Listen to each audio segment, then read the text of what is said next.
Sa ilmselt arvad, et ChatGPT on maagiline tasuta assistent, mis muutub iga päevaga targemaks, et inimkonnale kasu tuua.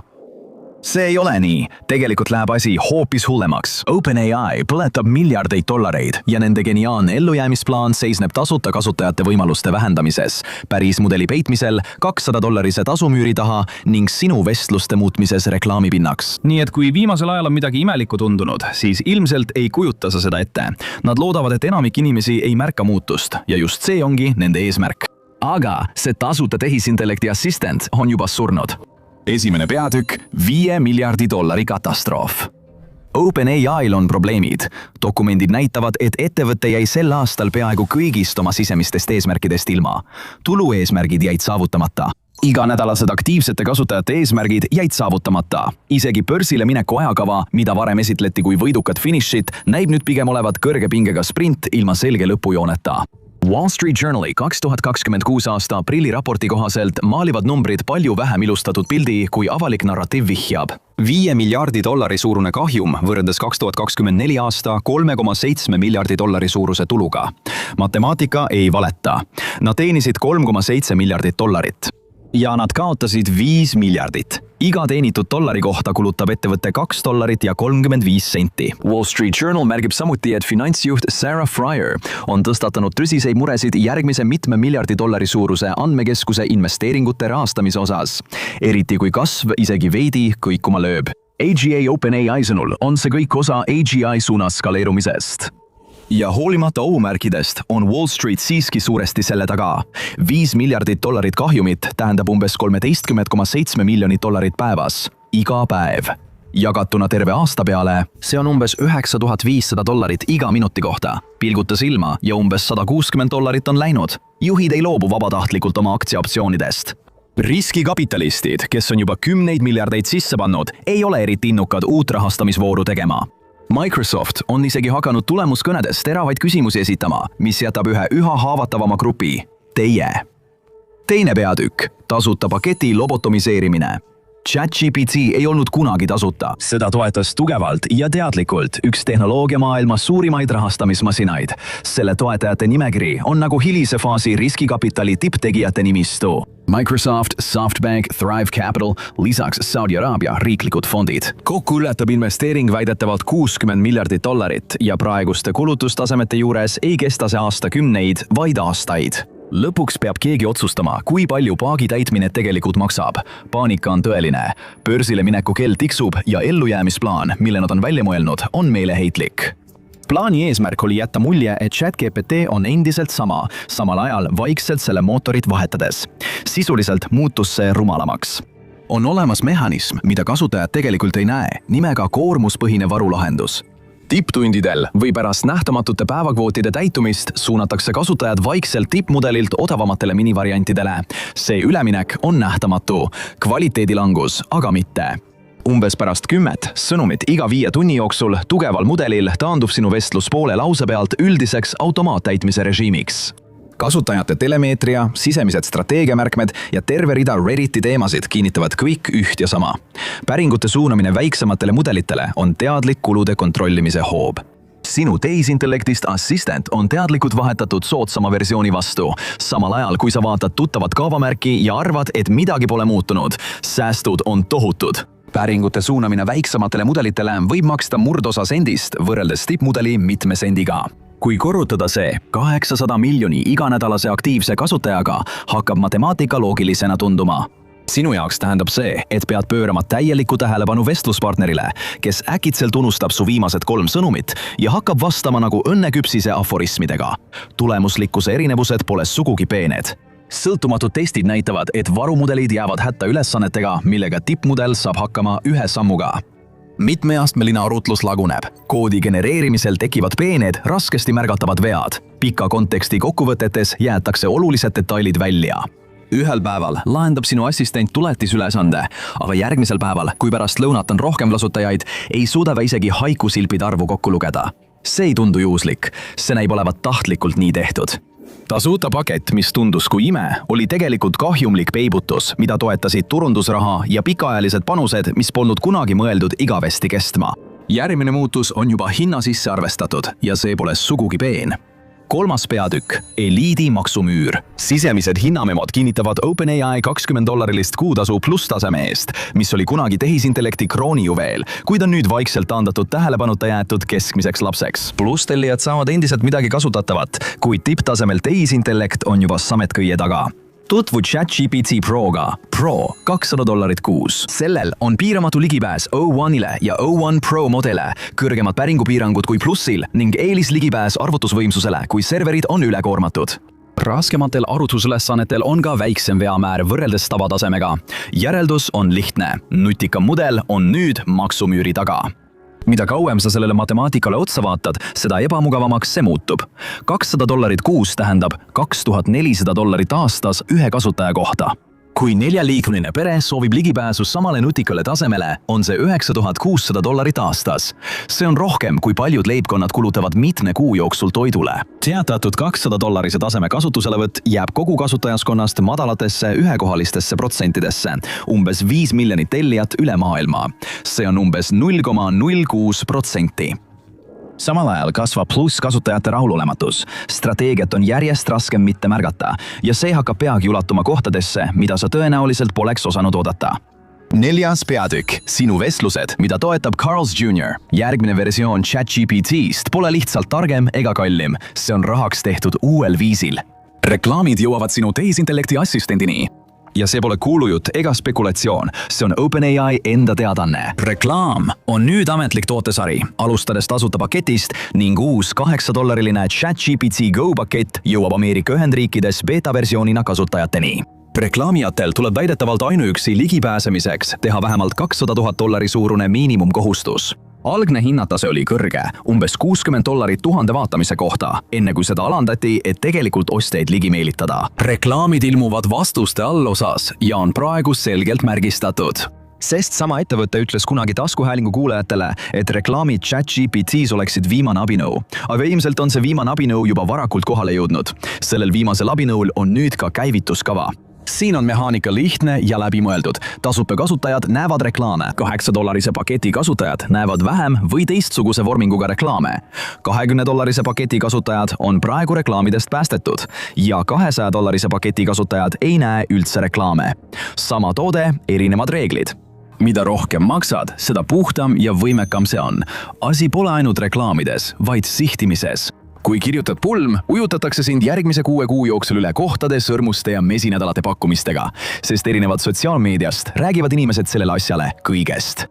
Tööstusanalüütikud hindavad, et vestluspõhine sihtimine võib traditsioonilisi reklaame mitmekordselt ületada ja seda ühel lihtsal põhjusel. Keegi ei räägi Instagramile oma muredest, aga nad räägivad neid ChatGPT-le. Avaldatud andmete kohaselt prognoositakse, et reklaamiäri toob aastaks 2029 sisse üle $25 miljardi aastas. See summa ületaks juba iseenesest kogu OpenAI praeguse käibe.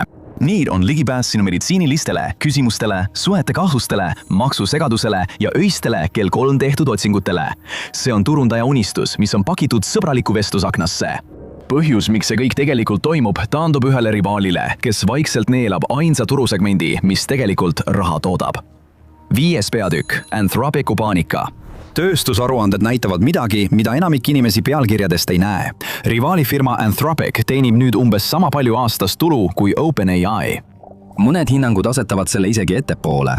Väiksem ettevõtte, mille asutasid Sam Altmani endised kolleegid, teenib nüüd rohkem aastas tulu kui firma, mida kõik peavad liidriks. See, mis varem näis ühe mehe võistlusena, ei ole seda enam. Nende 2 ettevõtte erinevus on terav ja see seletab ka paanikat. Anthropic toimib pigem nagu luksusbutiik kui massituru platvorm, teenindades veidi üle 1000 ärikliendi. Paljud neist maksavad aastas 7-kohalisi summasid, mõned isegi 8-kohalisi. Nende tippmudel Claude on saanud oluliseks jõuks ettevõtete programmeerimises ning seda kasutavad Fortune'i 500 suurima ettevõtte insenerimeeskonnad, Wall Street ja biotehnoloogia uurimisrühmad. Need kliendid ei ole hinnatundlikud. Kui istekoht maksab $50, ei tee nad teist nägugi.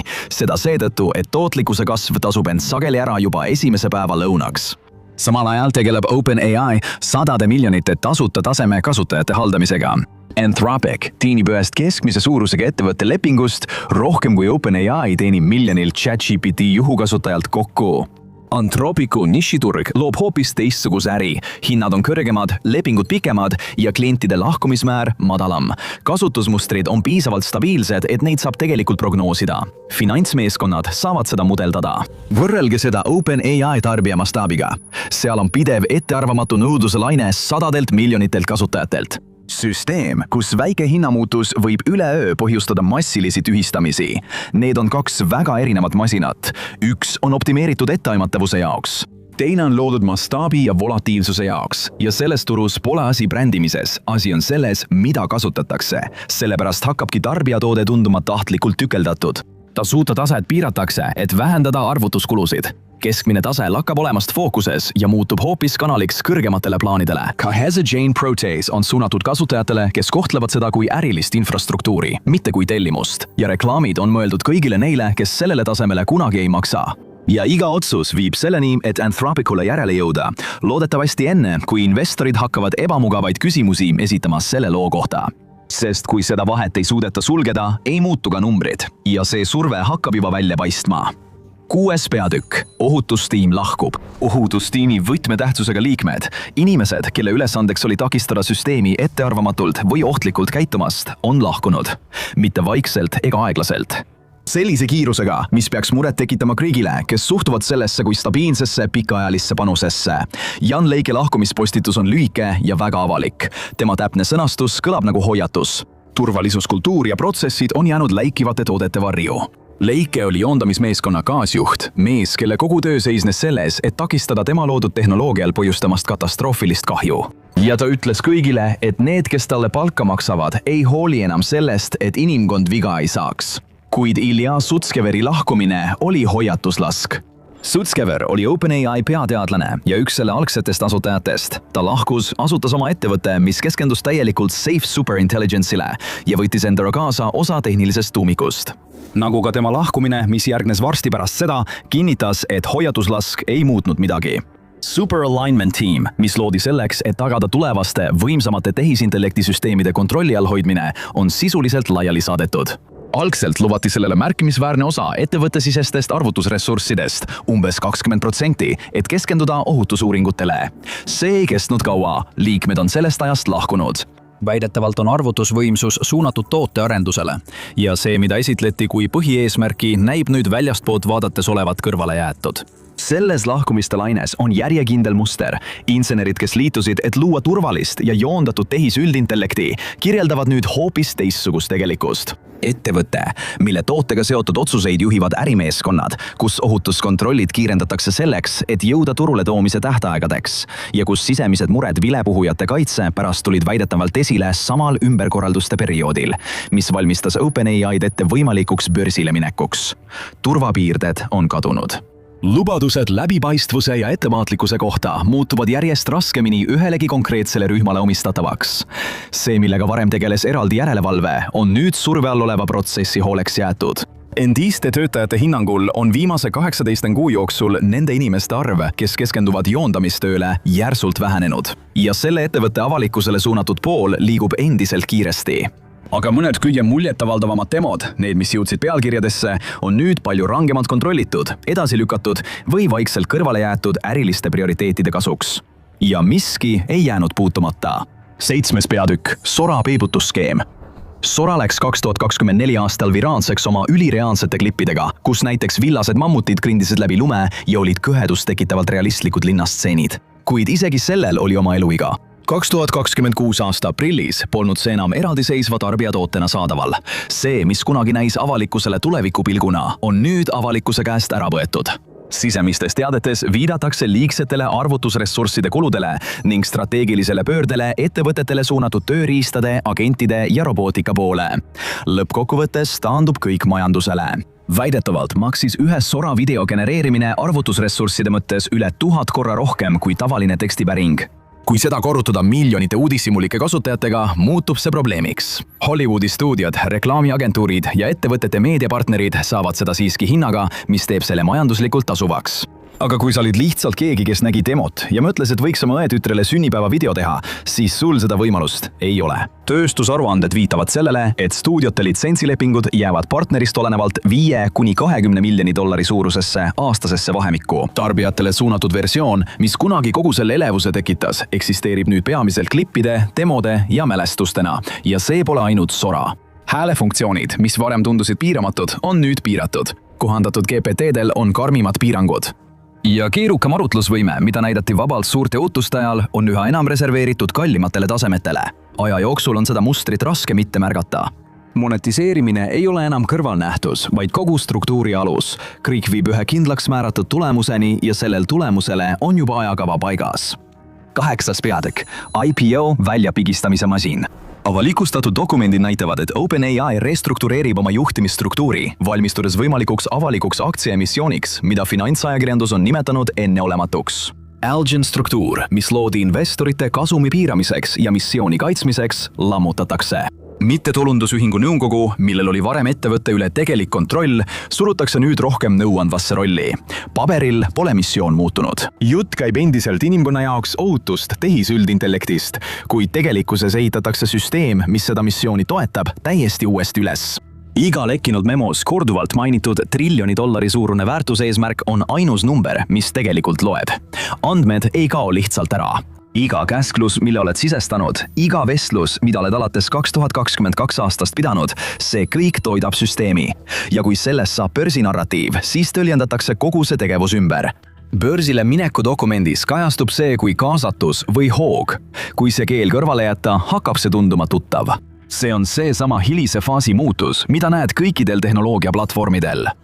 Kasutajal hakkab olemast lihtsalt klient ja hakkab muutuma tooteks. Mitte enam keegi, keda teenindatakse, vaid miski, mida kasutatakse. Ja lõpuks ebamugav tõdemus. Sa ei olnudki kunagi klient. 9. peatükk. Tere tulemast tehisintellekti alamklassi. Kuhu see sind siis jätab? Tasuta, võimsa ja laialdaselt kättesaadava tehisintellekti kuldaeg on läbi. See kestis umbes 24 kuud ja see ei tule enam tagasi.